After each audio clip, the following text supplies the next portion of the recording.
With me now is former FBI agent Ken Gray. Ken, thanks for being back with us. You know what? You've been in these situations, I'm sure, many times. This is a significant capture and a significant arrest when it comes off one of the FBI's top 10 most wanted lists. But kind of take us through what happens in a situation like this and the coordination that has to go on between different countries and so many different agencies in order to have an arrest like this. Hi, Matt. Glad to be with you. You absolutely hit it right on the head in that when you are doing an arrest in another country, you have to get cooperation from that country. The FBI has no authority to go in and do arrests in another country, but they have to work with law enforcement in that foreign country to be able to affect this. So we got very little details out of the press conference today. We don't know exactly how Wedding was found. We don't know if somebody gave him up, if the Sinaloa cartel gave him up, if the Mexican National Police found him on their own. We just don't have those details. We also don't know whether or not anybody actually received that $15 million reward that was standing up for his capture. So we'll have to wait to get those what Director Patel called operational details to finally come forward and hear exactly how they found him. But it was a complicated location. Last month we saw they grabbed a bunch of his toys, 60 plus motorcycles, 2 cars, drugs, guns, and artwork.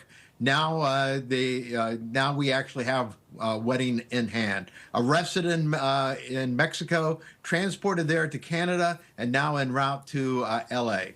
And did it surprise you, Ken, too, that we didn't get the details, or does this tell you that maybe they're clearly in the midst of an investigation and there could be more at play here, because Kash Patel was also clear that there are other people that they're pursuing in particular when it comes to this organization? Yeah, there are additional members of his organization, of his enterprise, that are outstanding. It may very well be that there is hope that to round them up also, but it may also be to protect a person who had given him up, if that is the case.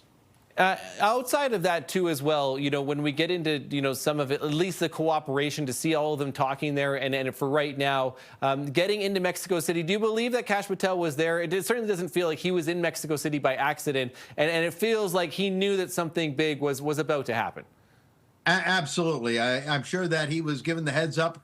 The director of the FBI is too busy to go down to Mexico without more or less a done deal that they were going to capture Wedding. I'm sure he went down there with that specific intent in mind. While they were there, though, they also picked up a second person who was wanted internationally, and that person was going to be delivered somewhere on the East Coast while they were transporting Wedding to L.A. Right, certainly interesting. Now, the next steps here, too, Ken, so we watch this again. It feels like they're going to balance being in the middle of this investigation along with still having to, you know, Wedding is going to make his first court appearance on Monday. Not sure we'll learn anything more, but that will continue here. Are they hopefully, again, going to try to question him in order to possibly give up other members of the organization, too? Well, I'm sure that they will attempt that, but Wedding will be represented, and his lawyer will tell him not to talk to law enforcement. So I doubt very seriously if he will cooperate at all. He's looking at several murders, and he's looking at conspiracy to distribute and to possess to distribute cocaine and other drugs. And so a lot of charges against him. And so whether or not he actually wants to try to work a deal to have somewhat lesser charges, they're not going to give up on the murder charges. So I don't know if he's going to has much chance of cooperating. Ken Gray, former FBI agent, always appreciate your insight, Ken. Thank you. Thank you.